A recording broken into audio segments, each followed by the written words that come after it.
Pemirsa, pengamat militer Salim Said memenuhi panggilan Presiden Joko Widodo di Istana Kepresidenan Jakarta.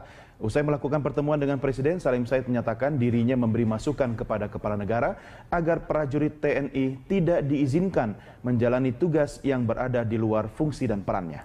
Salim meminta reformasi TNI semakin ditegaskan kami menegaskan bahwa TNI tidak memainkan fungsi politik dan tidak terlibat dalam kegiatan sipil. Saya mengingatkan Bapak Presiden bahwa reformasi kita ini salah satu hasilnya adalah TNI kita tidak lagi memainkan peranan politik. Dia kembali menjadi profesional. Oleh sebab itu saya mengharap kepada Bapak Presiden agar mengingatkan aparat Bapak Presiden jangan merayu-rayu tentara untuk mengerjakan pekerjaan sipil. Misalnya merayu-rayu tentara untuk mengurus, menjaga stasiun, ya, menjaga penjara, menjaga airport. Itu kan sudah ada yang bertugas itu. Kerjakan loh tugas kalian. Harus bisa, jangan mengganggu tentara. Saya juga mengingatkan Bapak Presiden dengan hormat, dengan segala kerendahan hati, agar Bapak Presiden jangan membiasakan menggunakan pakaian militer, ya, sebab beliau itu sipil. Meskipun beliau sipil, menurut Undang-Undang Dasar, beliau pemegang kekuasaan tertinggi atas Angkatan Darat, Laut, dan Udara. Jadi dengan pakaian sipil pun tentara menghormati beliau. Dan beliau sangat senang dengan saran saya itu, karena saya mengatakan janganlah kita yang sudah berhasil reformasi TNI kita kembali lagi ke masa lalu tanpa. Mantan Ketua Mahkamah Konstitusi Mahfud MD menyoroti putusan Hakim Pra-Peradilan yang menyatakan penyidik Komisi Pemberantasan Korupsi KPK di luar kepolisian dan jaksa tidak sah. Mahfud menyatakan putusan pra-peradilan itu telah melampaui kewenangan hakim. Oleh karena itu, Mahfud MD mengusulkan kepada Presiden Joko Widodo untuk melakukan rekonsolidasi hukum acara pidana. Rekonsolidasi diharapkan bisa mengatur kembali aturan mengenai penyidik. Saya usul kepada Presiden agar melakukan rekonsolidasi hukum acara pidana untuk ditata kembali, diatur, ditegaskan menurut undang-undang itu sebenarnya apa yang dikehendaki. Apakah hukum-hukum khusus untuk hukum acara itu tidak boleh atau tidak? Menurut saya tetap harus boleh, karena dimanapun boleh penyidik sipil itu menurut bidangnya masing-masing. Peradilan militer itu penyidiknya bukan jaksa lah, bukan polisi lah, dan itu berlaku sudah puluhan tahun. Komnas HAM itu bisa menyelidik, dan itu sudah berlaku. Itu lagi batal semua. Nah, oleh sebab itu saya mengusulkan ada perbedaan memandang hukum sebagai norma dan hukum sebagai peristiwa. Kalau hukum sebagai norma itu bukan diadili oleh pengadilan negeri, tapi diadili oleh Mahkamah Agung. Kalau hukum sebagai Mahkamah Konstitusi, kalau hukum sebagai norma. Tapi kalau hukum sebagai kasus, itu ya pengadilan. Wakil Presiden Yusuf Kala pun angkat bicara terkait insiden perkelahian melibatkan anggota TNI. JK menekankan perlunya penerapan disiplin bagi anggota TNI. JK mengingatkan anggota TNI untuk menghabiskan waktu rekreasinya dengan hiburan yang lebih bermanfaat dibandingkan mengunjungi bar. Sejak dulu kan itu pertama disiplin lah. Kalau selalu insidennya terjadi di kafe, berarti kan janganlah tentara disiplin lah. Ada waktunya hiburan yang tak usah pergi hiburan yang barbar gitu kan. Harus bertanggung jawab ya Pak ya? Hah? Iya, hiburan penting, tapi artinya hiburan rekreasi yang baik lah. Nanti jangan berkelahi pula di situ lah. Selamat malam pemirsa, dan Jen Kopassus telah menyampaikan permohonan maaf atas bentrokan yang melibatkan anggotanya dengan 17 personel TNI Angkatan Udara. Peristiwa itu menyebabkan 1 dari 4 anggota TNI Angkatan Udara yang terluka tewas. Saat ini proses hukum tetap berjalan dan diduga insiden antara 2 korps TNI itu terjadi akibat spirit de corps yang berlebihan. Apa yang salah dengan esprit de corps yang berlebihan? Lalu seperti apa baiknya pola pengawasan terhadap para tentara sehingga tidak mudah tersulut emosi? Kita akan mendiskusikan hal itu dengan narasumber kita yang sudah hadir saat ini. Dengan saya adalah Koordinator Bidang Penelitian Imparsial Gufron Mabrur, dan juga Nanti kita masih menunggu kehadiran Effendi MS Simbolon, anggota Komisi 1 DPR, dan juga Kepala Dinas Penerangan Angkatan Udara, Kadispen TNI AU, yaitu Marsma TNI Dwi Badarmanto. Baik pemirsa, sudah bersama saya Gufron Mabruri dari Imparsial. Mas Gufron, terima kasih bersama kami. Apa yang terjadi dengan tentara kita ini? Yang pasti ini kan bukan peristiwa yang pertama kali terjadi ya. Artinya kalau kita lihat ke belakang kan sebenarnya kan banyak peristiwa-peristiwa kekerasan yang melibatkan oknum anggota TNI. Tidak hanya antara TNI dengan anggota TNI, tetapi juga dengan Polri, bahkan juga yang dilakukan oleh oknum anggota TNI terhadap masyarakat. Saya kira ada banyak faktor yang mempengaruhi, yang menyebabkan mengapa kemudian banyak terjadi kasus kekerasan yang melibatkan anggota TNI beberapa tahun belakangan ini. Mulai faktor kesejahteraan, mulai faktor kedisiplinan, saya kira, terus kesadaran hukum, dan saya kira banyak faktor-faktor yang lain yang berkontribusi terhadap semakin maraknya atau banyaknya kasus-kasus kekerasan yang atau bentrokan antara oknum anggota sesama anggota aktor. Ini akumulasi menurut Anda atau apa yang salah dengan manajemen dalam lingkungan tentara kita? Yang pasti pertama saya kira saya kira faktor-faktor itu bisa dikaji secara lebih dalam ya, dievaluasi untuk dilakukan perbaikan. Pertama misalnya soal pengawasan terhadap prajurit di bawah yang saya kira ini dalam beberapa kasus memperlihatkan sejumlah persoalan, ya kan? Misalnya pertanyaan kenapa sih ada anggota TNI masuk ke tempat-tempat hiburan misalnya, ya kan?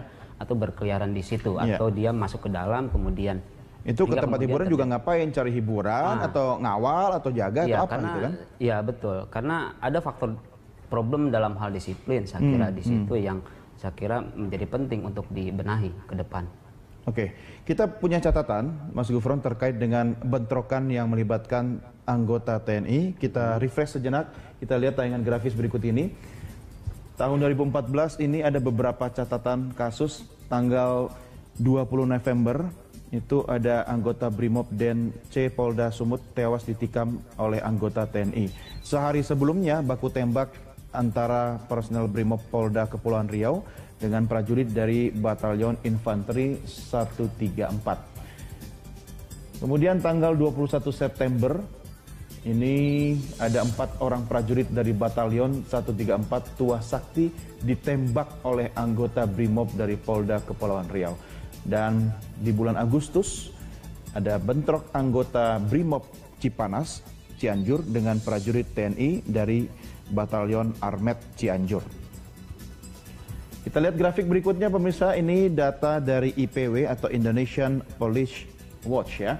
Dari tahun 2011 itu data paling bawah hingga tahun 2014 data terkini, jumlah bentrok antara TNI dan Polri mengalami kenaikan yang cukup signifikan.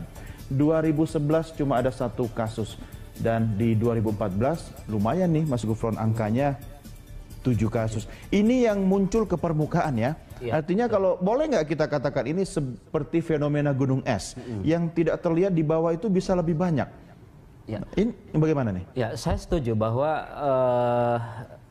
itu bisa dilihat dipandang sebagai fenomena gunung es gitu ya. Artinya memang yang muncul ke permukaan yang terpublikasi yang tercover media aja gitu kan, media yang kemudian diketahui oleh publik ya seperti itu jumlahnya gitu tuh. Nah tapi di luar itu saya kira banyak kasus-kasus yang tidak terpublikasi gitu.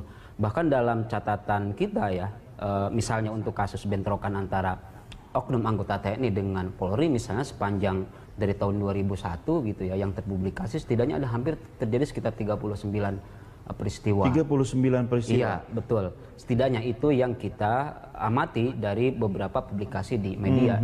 Di luar itu saya kira banyak yang tidak tercover oleh media gitu. Selesai nggak semua kasus-kasus ini? Diselesaikan lewat mekanisme hukum kah atau? Ada yang selesai, artinya pelaku diproses secara hukum, dan saya kira ada kasus-kasus yang lain yang juga menjadi pertanyaan karena publik nggak tahu gimana proses penyelesaiannya, ya kan, tidak ada akuntabilitas yang jelas, kemudian juga transparansi juga tidak ada gitu, sehingga kemudian banyak kasus-kasus yang melibatkan bentrokan antar anggota aktor keamanan, proses penyelesaiannya tidak akuntabel dan tidak transparan gitu, publik nggak tahu ya kan. Bahkan untuk kasus yang yang kemudian si pelaku diproses secara hukum pun kita pertanyakan, karena seringkali hukuman yang diberikan kepada si pelaku, karena ini sudah menyangkut pidana ya, seringkali tidak maksimal, hukuman sangat ringan gitu loh. Dengan ringan atau beratnya bagaimana Mas Gufron, Anda mengukurnya? Apakah karena dia tentara dia harus lebih berat begitu? Saya kira gini, kan sesuai, artinya hukuman itu kan juga harus disesuaikan dengan dengan tingkat kejahatan yang yang dilakukan oleh si pelaku gitu. Kalau sudah misal melakukan kekerasan kan sudah melakukan pidana, apalagi di situ ada hingga kemudian korban meninggal misalnya. Contoh misalnya kasus cebongan dulu ya kan. Kemudian dalam kasus terakhir juga kan ada anggota TNI AU yang kemudian juga meninggal. Dan saya kira itu melakukan satu tindak pidana, perbuatan pidana yang saya kira harus diproses hukum ya. Nah, masalahnya memang di sini. Nah, ini kan yang harus, kasus-kasus ini kan juga salah satunya ya harus menjadi momentum bagi TNI, kemudian pemerintah dan juga DPR untuk melakukan reformasi sistem peradilan militer. Artinya kalau ini kita sepakati sebagai fenomena gunung es, harus ditemukan akar persoalannya kan? Betul. Tidak sekedar menyelesaikan kasus-kasus yang terungkap lewat media seperti sekarang ini. Nah, akar dari persoalan bentrokan antara aparat kita ini sebenarnya letaknya di mana? Kalau bicara soal kesejahteraan kan setiap tahun memang pemerintah atau tentara sendiri sudah berusaha melakukan upaya untuk meningkatkan kesejahteraan dari sisi apa yang mereka dapatkan, ya kan? Tapi kan bukan cuma soal itu saja. Mungkin ada hal-hal yang lebih ke psikologis yang tidak terlihat oleh pandangan mata orang awam seperti kita, seperti itu. Nah, kalau bicara, saya setuju bahwa proses penyelesaian kasus ini ya, karena ini bukan sekali dua kali, harus ada proses penyelesaian yang bersifat menyeluruh. Artinya akar persoalannya juga harus diselesaikan. Betul bahwa pelaku harus diproses hukum, ya kan? Diproses hukum sesuai dengan perbuatan yang dilakukan. Itu dampak akibat. Ya, tapi kan? penyebabnya kan harus digali. Nah, untuk jangka panjang dan tentunya untuk mencegah kejadian ini tidak terulang lagi, penting untuk menyelesaikan akar persoalan tadi. Saya kira ada banyak faktor. Memang persoalan kesejahteraan itu ya bukan faktor satu-satunya. Ada faktor soal disiplin, saya kira, yang dan ini juga kaitannya dengan soal pembinaan, ya kan? Yang saya kira ini penting untuk dilihat lagi, itu kan, oleh otoritas di dalam TNI dan juga otoritas yang lain gitu ya. Kemudian juga soal kontrol terhadap terhadap prajurit misalnya. Kemudian hal lain yang juga penting seperti yang juga saya sampaikan adalah bagaimana penting juga untuk mendorong atau untuk mengembangkan sikap di kalangan prajurit TNI kesadaran terhadap hukum lah, saya kira. Yang ini juga penting untuk jadi catatan gitu loh. Iya, ini biasanya kalau kita sudah bicara kesatuan ya, tentara baik polisi atau tentara, ini esprit de corps-nya ini kan sangat kuat begitu kan. Tapi menerjemahkan semangat dalam korps ini yang mungkin terlalu berlebihan sehingga ada beberapa kasus terjadi. Saya akan ajak Anda dan pemirsa juga kita melihat grafis berikut ini. Apa yang membuat kecenderungan TNI gampang bentrok? Ini adalah statement dari pengamat militer dari Unpad yaitu Muradi. Yang pertama diantaranya menyangkut jiwa korsa.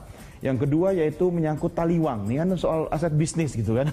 Bukan soal ayam taliwang dari Nusa Tenggara Barat ya. Kemudian berkaitan dengan inferioritas atau sikap rendah diri terutama secara ekonomi. Ini kalau dari TNI dan Polri sendiri saja kan mereka dalam tanda petik ya sudah merasa ada perbedaan. Dalam TNI sendiri ya kan masing-masing matra juga sudah merasa, Mas Gufron, itu ada perbedaan gitu kan. Seberapa besar atau seberapa kuat sih perbedaan-perbedaan antara matra darat, laut, udara atau antara TNI dan Polri itu bisa menjadi pemicu terjadi bentrokan antar sesama? Saya kira faktornya bukan, kalau menurut saya bukan karena perbedaan misalnya ini matra darat gitu ya, kemudian ini matra udara, kemudian ini matra laut misalnya, atau misalnya ini TNI kemudian ini polisi gitu. Nah, yang perlu ditelusuri saya kira faktor-faktor yang kemudian yang tadi misalnya disebutkan, misalnya soal ekspresi dari jiwa korsa yang keliru gitu, yang seharusnya itu dimanifestasikan dalam bentuk misalnya implementasi profesionalisme dari prajurit TNI misalnya dalam bentuk pelaksanaan tugas-tugas yang diemban misalnya untuk melindungi melindungi masyarakat, atau tapi juga ada faktor misalnya salah satunya misalnya ada kaitan dengan soal kontestasi misalnya perebutan ruang-ruang bisnis misalnya di sejumlah ini urusan daerah. perut ini ya? Betul, urusan perut gitu kan. Kemudian juga ada faktor misalnya soal disiplin. Saya kira memang ada banyak faktor, dan ini yang saya kira proses penyelesaiannya harus juga harus menyeluruh, nggak bisa kemudian parsial ya. Soal kesejahteraan, misalnya soal ini kesejahteraan, salah satunya misalnya terkait dengan soal perumahan prajurit, kan, yang saya kira kita akui bahwa memang terbatas soal barak misalnya, sehingga kemudian banyak prajurit yang harus tinggal di luar kontrak, ngekos dan sebagainya. Gimana mereka nggak tinggal di luar? Yang sudah pensiun aja masih tetap bertahan di rumah itu, ya kan? Sehingga kemudian yang baru-baru kasihan nggak dapat tempat tinggal. Betul. Nah, itu menimbulkan kesulitan untuk melakukan pengawasan, gitu. Nah, sehingga kemudian penting untuk memikirkan soal misalnya pengadaan rumah untuk para prajurit sehingga memudahkan untuk melakukan kontrol, gitu kan. Memang ada problem soal anggaran, tetapi tetap harus dipikirkan dong oleh DPR dan juga pemerintah. Bagaimanapun memang sipil sama militer itu beda ya. Artinya perlakuannya juga tidak boleh sama gitu kan. Ketika mereka keluar dari komunitas militer dan terlalu dalam tanda petik bergumul dan bergaul dengan komunitas sipil, ada nilai-nilai kan yang seharusnya hanya ada di dalam komunitas militer itu saja. Tapi ketika dibawa ke komunitas sipil, ada bentrokan, gesekan sedikit, ini kan gampang sekali tercederai gitu kan. Dalam tanda petik sekali lagi Mas Gufron. Apakah semudah itu ketika sikap atau mungkin mentalitas militer kalau dibawa ke sipil dalam suasana damai seperti sekarang ini, kemudian langsung merasa dicolek sedikit langsung bacok ini? Ya ini saya kira berkaitan dengan soal reformasi TNI secara menyeluruh ya, termasuk soal kultur ya. Anda percaya reformasi itu masih berlangsung sekarang ini? Saya kira ini menjadi agenda yang penting untuk didorong gitu loh, karena yang kita lihat kan cenderung terjadi stagnasi. Ada banyak aspek yang perlu untuk didorong, soal tadi bulan lalu saya soal sempat tanya ke misalnya, kemudian soal kultur kekerasan yang masih melekat misalnya di kalangan anggota aktor keamanan misalnya, itu bisa dilihat dari kasus-kasus kekerasan yang melibatkan mereka misalnya. Saya kira itu PR terkait dengan reformasi TNI yang saya kira menjadi penting untuk didesak ke depan gitu loh. Oke, baik. Mas Gufron, kita akan lanjutkan di segmen berikutnya. Kita break dulu, dan pemirsa tetap bersama kami segera kembali sesaat lagi. Baik pemirsa, kita lanjutkan kembali diskusi kita malam hari ini, dan saya sudah terhubung melalui sambungan telepon dengan Marsikal Madya Dwi Badarmanto, Kepala Dinas Penerangan TNI Angkatan Udara. Pak Dwi, selamat malam Pak. Selamat malam Mas Doni. Ya, Pak Dwi, terima kasih sudah bergabung sama kami. Kami masih menunggu kehadiran Bapak di studio, Pak Dwi. Oke, ini mau kejebak. Ya, Pak Dwi, ini bagaimana perkembangan terakhir? Untuk yang mana? Kasus Solo ya? Ya, betul, Solo. Oke, jadi proses hukum tetap masih berjalan, sedang berjalan, penyidikan sedang berjalan. Mudah-mudahan tidak memerlukan waktu yang lama bisa diselesaikan ini, Mas. Ya, apa ada informasi terbaru terkait dengan keterlibatan anggota dan mungkin masyarakat sipil dalam kasus ini, Pak Dwi? Sementara ini untuk masyarakat sipil tidak ada, yang jelas oknum lah, itu sudah oknum. Kemudian pimpinan Danjen Kopassus sendiri sudah mengakui bahwa ada anggotanya yang terlibat, dan itu sudah 7 orang dinyatakan sebagai terduga ya, masih tersangka ya, yang penganiayaan. Artinya apa yang menjadi pemicu Pak Dwi sehingga ada aktivitas berkumpulnya para prajurit kita di sana, kemudian terjadi mungkin pandang-pandangan, cekcok, dan akhirnya saling baku hantam ini? Apa yang menjadi pemicu menurut analisa Anda? Saya tidak analisa, ini fakta bahwa pemicunya adalah karena senggol-senggolan aja di dalam kafe itu, Mas. Kenapa bisa saling senggol-senggolan ini, Pak Dwi? Apakah mereka sedang menikmati suasana musik atau sedang dalam aktivitas apa? Betul, ya informasi yang saya dapat itu baru ada nyanyi-nyanyi gitulah. Itu senggol, itu jam 22.00 itu sebenarnya masalah sudah selesai. Oke. Sudah selesai, tidak ada masalah gitu ya. Nah, kejadiannya itu sudah larut malam itu ya, udah ini orang-orang sudah pada pulang semua. Nah, 4 orang anggota TNI AU ini masih ada di situ. Begitu keluar terjadilah. Nah, ini sangat memprihatinkan sebenarnya, Mas. Iya. Pak Dwi, ini kan biasanya prajurit kita kalau lagi ada kesempatan luang itu sama-sama poco-poco atau melakukan gerakan nari prajurit itu senggol-senggolan juga nggak apa-apa, Pak. Jangan-jangan ada yang mabuk, Pak, di sana atau sedang dalam kondisi terpengaruh apa? Narkoba atau alkohol? Oh enggak, itu jauh dari itu. Belum ada indikasi itu. Ada belum tes ada nggak, Pak Dwi, indikasi ke arah itu. situ? Ya? Ada tes atau diuji laboratorium terkait dengan prajurit ini kita? dalam penyidikan semuanya, Mas. Ini Denpom nanyakan misalnya permasalahan itu apakah nanti dites apanya secara ini untuk menentukan bahwa si tersangka maupun si pelakunya kayak seperti melakukan apa tuh, Mas, pelanggaran masalah obat-obatan, itu baru periksa, Mas. Jadi belum bisa dipastikan itu. Oke. Pak Dwi, ini kalau misalnya prajurit kemudian melakukan pelanggaran, langkah pertama yang harus dilakukan oleh prajurit atau mungkin komandannya itu seperti apa, Pak, selama proses upaya penyelidikan masih berlangsung? Ya, semua dipanggil, dikumpulkan gitu, Mas, ya. Ya. Kebetulan prajurit yang menjadi korban ini adalah prajurit yang di luar dari Solo. Itu ada yang dari Jakarta, ada yang dari Madiun, bahkan ada dari Pekanbaru, karena mereka sedang reuni. Ya, kalau komandan satuan sudah ambil aksi, bahkan sebelum terjadi itu pun kan sudah ada larangan sebenarnya bahwa anggota TNI masuk di wilayah seperti itu gitu, Mas. Iya, tapi kan Pak, mereka sedang dalam kondisi kangen-kangenan atau reuni kan, walaupun mereka sedang reuni tapi kapasitas mereka sebagai prajurit tidak bisa dilepaskan begitu saja. Apakah ketika mereka dalam berseragam tidak boleh masuk ke tempat hiburan, atau dalam kondisi tidak berseragam pun selama menjadi prajurit aktif tetap tidak boleh masuk ke tempat hiburan seperti itu, Pak? Selama itu TNI memang larangannya tidak boleh, Mas. Selama itu TNI baik berseragam ataupun tidak, Pak, ya? Iya. Oke, jadi apakah bisa dikenakan pelanggaran juga terhadap prajurit kita ini? Ya, pasti akan dikenakan pelanggaran. Makanya ini ada penyidikan. Kalau itu sudah dinyatakan salah, ya akan diberikan sanksi oleh atasannya. Oke, lalu terhadap prajurit Kopassus yang berhadapan dengan prajurit TNI Angkatan Udara seperti apa? Kasusnya akan sama juga yang dilakukan dengan teman-teman di Angkatan Udara?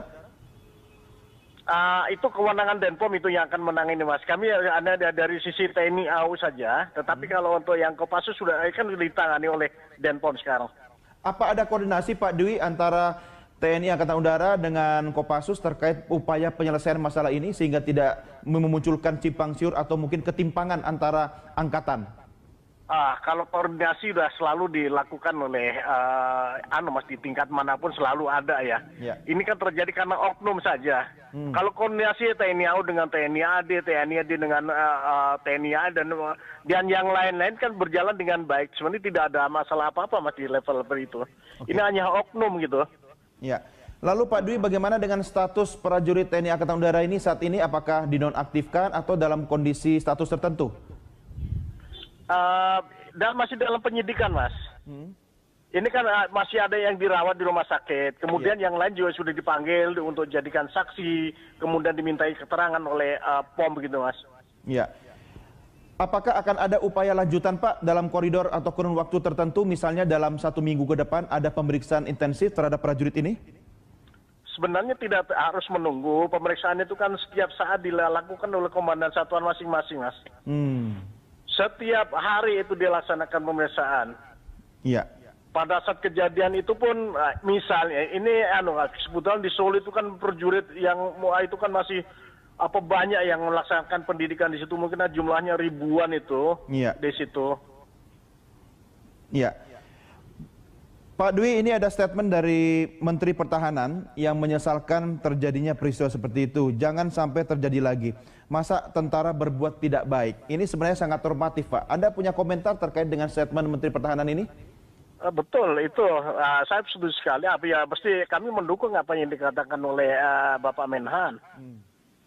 Tapi bagaimana Anda dan para komandannya bisa menjangkau seluruh prajurit, Pak, walaupun dalam kondisi mereka sedang tidak menggunakan seragam? Kan nggak mungkin juga, Pak, kita awas-awasin setiap hari, kita larang, kamu nggak boleh ke tempat hiburan. Kalau mereka dalam kebetulan tidak sengaja ketemu dengan sesama teman atau reuni seperti yang terjadi di Solo kemarin, apakah itu masih dalam jangkauan pengawasan atau pembinaan dari kesatuan Anda sendiri, Pak?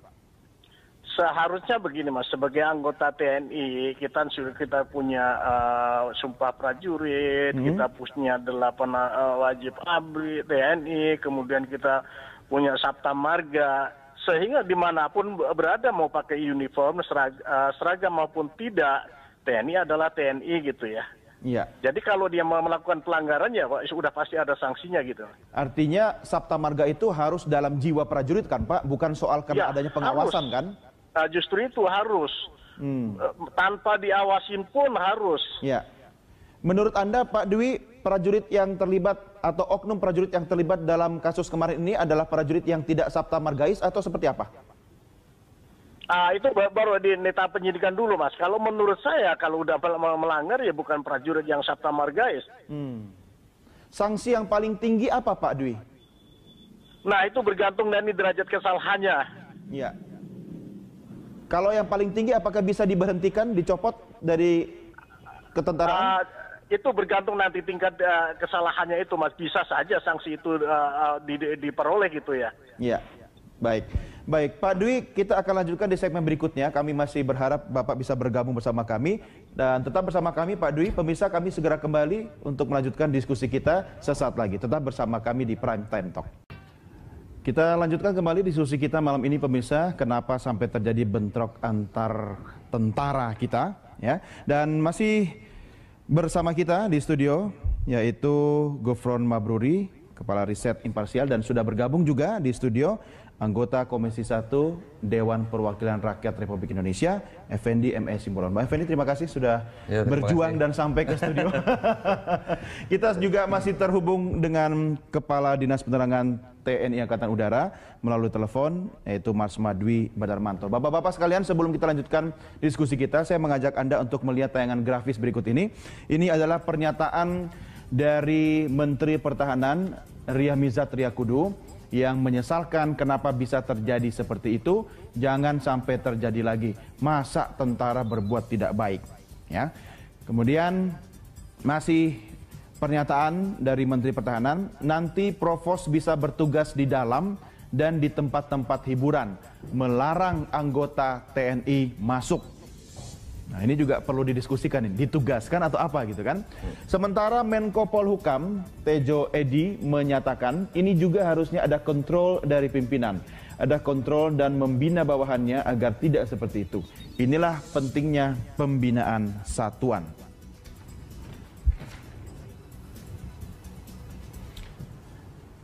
Ya baik, kita lanjutkan diskusi kita. Bang Effendi, kenapa tentara berantem sama tentara? Kita coba ini ya, memilah dulu ya. Kalau kita artikan tentara berantem dan tentara, kesannya TNI dengan TNI ya. Ya pertama, kami tentu sangat prihatin ya, kita semua. Ya. Kita prihatin di tengah-tengah upaya-upaya baik pimpinan yang di tingkat atas sampai ke tingkat satuan, khususnya di TNI, berupaya untuk mengembalikan citra Sabta Margais yang sejati begitu. Dan kita melihat upaya-upaya itu memang semakin konkret, makin konkret. Ini bagian dari reformasi TNI, Mas? Iya. Di beberapa tahun terakhir ini pimpinan-pimpinan baik di Angkatan Darat, Angkatan Laut, Angkatan Udara, termasuk sampai ke satuan-satuan mereka, ada perbaikan yang sangat mendasar. Ya. Jadi masih di jalurnya menurut Anda, Bang? Oh sangat, sangat. Oleh karenanya kita mari bukan tidak ingin membuka apa masalah yang terjadi di Sukoharjo yang lalu ya, tetapi mari kita juga batasi begitu, batasi permasalahannya ini adalah antara oknum prajurit yang notabene adalah dari Kesatuan Kopassus dan dari Kesatuan TNI Angkatan Udara, yang ketika mereka bertemu juga pada posisi yang bukan dalam kaitan mereka ingin berkelahi ya, tapi memang terjadi sanggong seperti itu ya. antara 18 prajurit Kopassus yang kemudian dalam proses selanjutannya ada tersisa 5-7 orang lah yang diduga ya, bahkan 3 orang yang diduga kuat untuk melakukan penganiayaan dan sebagainya, versus dari teman-teman prajurit dari TNI Angkatan Udara yang ketika itu melakukan acara reunian mereka, ya kan? Nah, oleh karenanya kalau kita lihat apakah kemudian ini merepresentasikan kesatuannya, saya kira jawabannya tidak. Ya, baik kesatuan grupnya, apalagi kesatuan Kopassusnya sendiri. Tapi soal esprit de corps yang berlebihan bisa tampak nggak pada saat ini tidak ada esprit de corps. Ini berbeda, agak berbeda dengan peristiwa Cebongan ya. Ya itu kan tampak ada upaya untuk superioritas ya begitu ya. Nah, ini kita lihat baru saja April yang lalu peringatan 63 tahun Kopassus, kita melihat bagaimana Danjen Kopassus yang begitu, saya kira begitu rendah hati ya. Dia melakukan upaya pertemuan rekonsiliasi antar anak-anak bangsa yang dulu berseteru karena perbedaan politik negara, politik negara. Kemudian Kopassus berada di depan untuk melakukan bela negara. Kemudian setelah negara tidak menyatakan lagi mereka musuh, mereka akhirnya merangkul dan itu tidak mudah. Tapi Bang Effendi, statement Anda tadi kan bukan mengamini bahwa kalau prajurit atau oknum prajurit yang bergesekan wajar ada berkelahi seperti itu kan? Nah, oleh ini kan bisa terjadi pada siapa saja, kebetulan memang prajurit gitu. Oleh karenanya saya mengingatkan bahwa Kopassus kan ribuan prajuritnya, ya. Oleh karenanya apa yang dilakukan oleh prajurit-prajurit muda yang memang mungkin masih berjiwa darah muda ya, ya, karena mungkin juga gejolak yang begitu tinggi, di samping juga atau ditambah dengan kurang disiplinnya, ya, mereka disiplin, pengawasan juga, kesetiaannya kepada Sabta Marga dan juga loyalitas kepada korpsnya, ini membuat mereka akhirnya bias begitu ya. Tapi tidak mungkin, tidak bisa juga kita representasikan. Tidak demikian bisa juga angkatan udaranya. Apalagi kita melihat kalau lihat CCTV-nya kan tidak ada pukulan balasan gitu ya dari prajurit angkatan udara yang notabene memang mereka bukan pasasnya misalnya yang memang kualifikasinya setara begitu. Mereka kan umumnya yang dari Denma dan umumnya yang staff ya. Jadi perseteruan fisik ini saya kira harus kita kita buat satu posisi yang tersendiri ya. Jangan kemudian kita membincangkan seolah-olah ini perseteruan antara angkatan darat dengan angkatan udara. Jadi dengan angkatan udara ya. Beritanya menjadi seksi memang. Ya.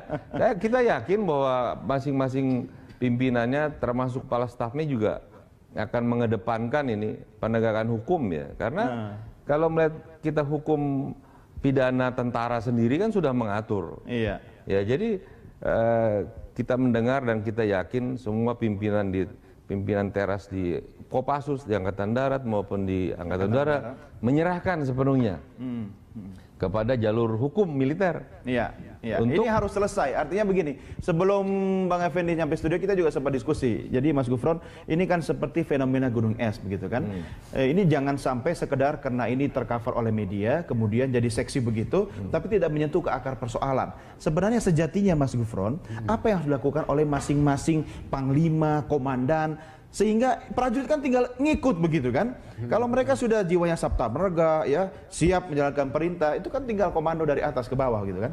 Ya, untuk menyelesaikan berbagai persoalan ya terkait dengan kasus-kasus bentrokan yang melibatkan oknum, baik itu oknum TNI dengan oknum TNI ataupun misalnya oknum TNI dengan aktor keamanan yang lain, saya kira memang ini bukan menjadi tanggung jawab dari TNI semata ya, karena faktornya sendiri misalnya banyak seperti yang saya sampaikan tadi gitu. Jadi bukan berarti lepas tanggung jawab kan? Betul.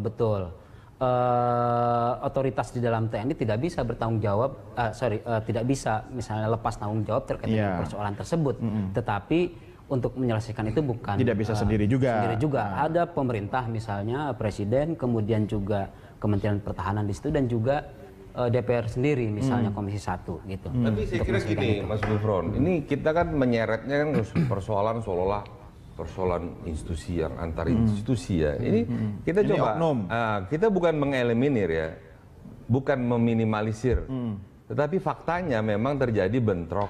Iya. Ya, ada kelompok oknum prajurit yang di hari libur mereka berada di kafe, yang menurut undang-undang kitab pidananya tentara memang sudah melanggar. Iya, tidak boleh di tempat Tidak boleh hiburan. ada di situ.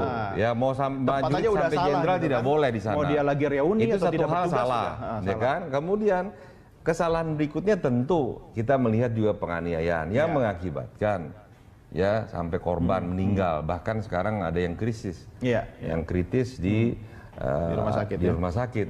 Nah, mari kita melihat persoalan ini kan kriminal yang dilakukan oleh oknum TNI. Tidak ada sebenarnya persoalan. Penyelesaiannya mudah sebenarnya kan, lewat mekanisme hukum kan? Iya, makanya saya lihat, saya salut. TNI khususnya Kopassus langsung menyerahkan.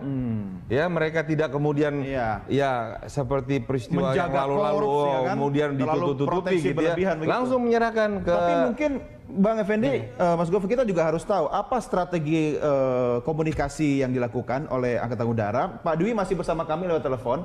Mungkin Pak Dwi begini, ada pendekatan yang berbeda yang dilakukan ketika TNI berhadapan dengan sipil, pola komunikasi, pendekatannya itu berbeda. Kalau sesama prajurit, apa yang bisa dilakukan dengan cara berbeda, Pak Dwi? Begini Mas, TNI itu kan punya bahasa yang sama sebenarnya gitu ya. Iya. Bahasanya TNI mau di matra darat, mau matra udara, tetap mempunyai bahasa yang sama gitu. Betul. Ya. Nah, ini kan terjadi karena oknum ya. Kalau saya simak apa yang disampaikan Bang Effendi Simbolon itu betul sekali. Itu hanya oknum. Nggak bisa kita generalisir kalau itu TNI AU dengan TNI AD, tidak bisa. Iya. Gitu lah, Mas. Tapi bisa nggak Pak Dwi mencerminkan bahwa ada yang salah dalam pola pembinaan prajurit kita? Itu perlu dikaji juga, Mas. Karena itu kan hanya sebagian kecil. Ya, bagian kecil sekali. Halo? Iya, silakan Pak. Tapi kalau kasus ini kecil bukan berarti tidak, dalam tanda petik kalau pinjam istilah Bang Effendi, ini seksi dari pemberitaan, tapi kan bisa berdampak snowball effect juga Pak kepada prajurit yang lain kalau tidak ditangani dengan baik akar persoalannya. Oke, justru itu. TNI AU sendiri itu menyerahkan kepada hukum. Silakan di jalur hukum. Sudah, dengan jalur hukum itu akan menyelesaikan permasalahan ini. Selanjutnya atau sebelumnya sudah ada penekanan dari pimpinan. Tadi juga disebutkan oleh siapa yang dari imparsial. Itu sudah bahwa itu mau pakaian dinas maupun tidak dinas, hari libur atau tidak hari libur, memang itu sudah ada larangan bahwa anggota TNI harus tidak boleh mendekati daerah-daerah tersebut. Betul. Oke. Baik, Pak Dwi, apa yang bisa Anda sampaikan kepada pemirsa? Ada target khusus untuk penyelesaian kasus ini nggak? Semuanya serahkan kepada hukum. Sekarang sudah ditangani oleh Denpom. Ya. Ada koridor semuanya waktu, diserahkan oleh Denpom. Ya. Ada koridor waktu kira-kira kapan akan selesai semua? Semuanya punya target secepatnya. Iya. Tapi pasti selesai kan Pak? Tidak hilang atau hangus begitu saja kan? Tidak. Nanti bisa dicek ke saya. Ya, Anda bisa jamin Pak Dwi ya? Ya, saya jamin, karena ini proses sudah mulai. Iya, baik. Ya. Baik, Pak Dwi terima kasih sudah bergabung bersama kami Pak. Semoga persoalan ini cepat selesai Pak. Oke Mas Doni, terima kasih. Terima kasih, selamat malam. Salam hormat buat semuanya. Ya, baik, selamat malam. sudah bersama kita Kepala Dinas Penerangan Angkatan Udara, Mas Madwi Badarmanto. Bang Effendi, Mas Gufron, ini harus selesai ya. Kalau tidak selesai, nanti akan muncul berita-berita seksi yang lain, tapi tidak menyentuh ke akar persoalan gitu kan. Bagaimana Anda mensikapi soal ini, Bang? Jadi begini, bukan hanya kita, para pimpinan termasuk seluruh prajurit dan keluarganya pun mereka yang paling berkepentingan agar ini bisa dibawa ke pengadilan militer. Tuntas gitu ya, kan? bukan menyelesaikan kemudian seolah-olah stigma zaman dulu ya, selesaikan kemudian secara adat begitu ya. Di bawah meja. Ya, ini semua political will dari baik Pak. Tapi semangat menyelesaikan persoalan bukan balas dendam kan? Siapa yang bisa mengawal soal tidak ini? ada yang balas dendam. Kalau balas dendam saya kira sekarang sudah tidak ada ya, sudah tidak ada tren seperti itu. Ya, ini sekarang Artinya setiap prajurit siapapun dia, karena apapun ya, kemudian tersangka oleh sebuah kasus seperti ini, itu mereka akan diantarkan ke pengadilan. Ya. Dan biarlah nanti para hakim militer yang memutuskan. Ya, kita harus menghormati pengadilan ya, militer. apakah mereka akan nanti dikenakan sanksi apa, dipecat dan sebagainya. Ya. Karena tidak ada kewenangan dari komandan atau pimpinan. Betul. Kewenangannya itu hampir sama seperti Ya, kita sipil. di pengadilan sipil juga sama. Iya, hanya mereka ada kitab hukum pidananya sendiri, pidana tentara yang mengatur pasal-pasal mengenai Ini sebenarnya begini, mungkin Mas Gufron, kalau kita melihat dari perspektif yang berbeda, ini kan ada potensi yang sungguh dahsyat luar biasa dari tubuh prajurit kita, begitu kan? Apa kita kena kurang perang aja kali ya? Kalau perang Amerika itu bikin perang di mana-mana, bukan di negaranya loh, Bang, ya kan? Jadi tentara itu ada kerjaan gitu kan? Zaman Pak Harto ada ABRI masuk desa. Lah sekarang mereka bingung mau ngapain? Negara sudah damai gitu kan, tentram. Akhirnya energi yang oke ini senggol sedikit, wah langsung marah. Ada analisa soal itu nggak? Ya, saya kira ya tugas tentara ya setiap harinya melakukan latihan dan Betul, latihan mereka memang dibentuk untuk itu begitu kan, bukan dalam kondisi damai begitu kan. Artinya meskipun kemudian hari ini artinya dalam kondisi damai, kemudian juga tidak ada ancaman militer yang harus ditangani oleh TNI misalnya, itu kan tidak kemudian menjustifikasi bahwa prajurit TNI, oknum prajurit TNI kemudian melakukan satu tindakan yang di luar fungsi dan tugasnya ya, apalagi kemudian itu ujungnya perbuatan pidana misalnya. Saya kira itu. Jadi kita melihat ini kan paradigma selama ini terhadap Kopassus itu kan mereka kan sangar begitu ya. Dan saya lihat ketika dipimpin oleh Mayor Jenderal Doni ya, belum 1 tahun sudah berani secara evolusi itu ya, dari 3M menjadi 3S gitu ya, ya dari kemarin sapa, senyum, salaman gitu ya, dan ini sedang ongoing proses gitu. Ya. Maka ini ada kerikil kecil aja ini. Bukan kerikil sebenarnya, ini justru menurut saya luka ini, ya. Jangan kita anggap kerikil. Kalau kerikil jadi momentum kan. Kalau kerikil kan seolah-olah ya, itu selang pandang lah, nggak ada masalah. Ini pasti akan mendalam ini. Oleh karenanya saya percaya bahwa mereka akan menegakkan. Regulasi yang dibuat sudah cukup belum? Cukup. Bagaimana? Cukup. Anda setuju nggak soal itu? Kaitannya dengan soal proses penghukuman terhadap prajurit TNI yang oknum prajurit TNI yang melakukan tindak pidana, saya kira perlu ada pembaharuan ya kaitannya dengan reformasi sistem. Apanya yang diperbarui? Terkait dengan soal perlu ada misalnya jangan tiba-tiba ada kasus ini langsung melakukan perubahan regulasi. Nanti ada kasus kecil saja, mungkin kita belum implementasinya belum secara menyeluruh. Bukan cuman soal itu ya. Artinya argumen kita mendorong reformasi peradilan militer dalam artian bahwa bahwa oknum anggota TNI yang melakukan tindak pidana secara ideal kan dia seharusnya kemudian diadili di pengadilan umum, bukan kemudian militer, kecuali misalnya kaitan dengan soal disiplin gitu. Argumennya bukan cuma soal bahwa ada kasus ya kan, ada kasus semacam ini misalnya kemarin bentrokan antar oknum anggota TNI misalnya Kopassus dan TNI AU yang kemudian ada korban meninggal, ataupun misalnya bentrokan dengan Polri misalnya, oknum Polri. Saya kira bukan cuma soal itu. Ini juga misalnya berkaitan dengan soal prinsip persamaan di hadapan hukum misalnya. Kan ada proses yang menempatkan karena misalnya TNI yang melakukan pidana misalnya diadili di pengadilan militer ya kan, sehingga kemudian muncul kesan bahwa ada privilege gitu kan terhadap oknum anggota TNI. Justru gitu. memang hanya hukum militer yang bisa menjangkau mereka, orang militer gitu kan. Jadi harus diselesaikan dengan cara menurut aturan militer begitu kan? Ya sejauh itu kaitannya dengan soal disiplin tapi kalau sudah Anda sendiri tidak percaya bahwa hukum militer tidak bisa menjangkau, atau mungkin menganggap karena ada privilege sehingga melindungi anggotanya sendiri begitu? Ya, dari fakta-fakta yang kita lihat ya, kasus-kasus yang itu melibatkan oknum anggota TNI, saya kira tidak selesai atau banyak hal yang kemudian menjadi pertanyaan soal transparansi. Ini satu hal lain, tapi satu pekerjaan rumah. Tapi kalau sudah di track yang benar, Artinya pastinya harus ada pengawasan juga kan. Bang Effendi, Mas Gufron, saya minta Anda memberikan closing statement. Mungkin tidak akan selesai dalam waktu 1 hari kasus ini, tapi kalau sudah mengarah ke situ harus ada beberapa upaya perbaikan. Langkah utama apa yang bisa dilakukan oleh wakil rakyat kita?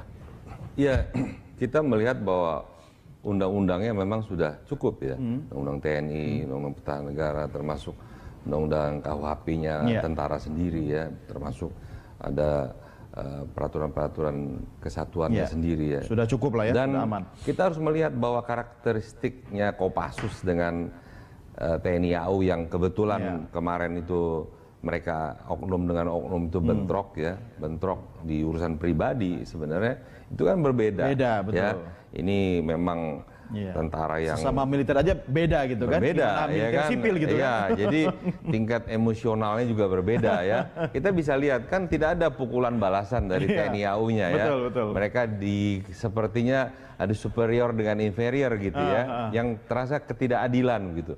Nah ini bayangkan kalau tadi dikatakan bahwa harus dilihat juga evaluasi pimpinan, saya kira tidak perlu. Karena kalau pimpinannya sementara ini saat itu memberi reaksi yang sama, maka bukan tidak mungkin. Itu kan Sukoharjo dengan Solo dengan Jogja kan bergeseran dekat gitu. Betul. Bisa mudah mau demo pasukan itu ya. Tentara semua lagi di sana. Nah, saya juga mungkin ini ke depan ya, kalau pemerintah juga memandang perlu ya, menggeser juga markas komandonya grup 2 itu tidak lagi berada di tengah kota Solo misalnya. Dia bisa mungkin di agak keluar. Ya, itu kan memang sekarang. Dulu kan memang sebenarnya agak keluar gitu kan. Tapi karena penduduk makin padat jadi dia masuk dalam kota. Gitu. Oke, singkat aja Mas Gufron, singkat. Kita mau closing nih.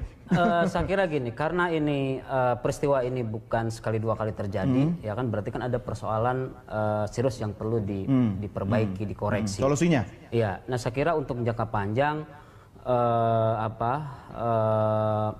banyak yang harus dilakukan, tidak hanya oleh TNI tapi juga pemerintah dan DPR, misalnya peningkatan kesejahteraan ya kan prajurit TNI, kemudian soal kontrol terhadap prajurit ya kan, soal pembinaan dan yang paling penting adalah reformasi di sektor pengadilan militer itu. Yang harus reformasi juga bukan cuma militernya, sipilnya juga. Bagaimana reformasi cara pandang sipil terhadap militer gitu kan, itu penting. Sama-sama reformasi gitu kan.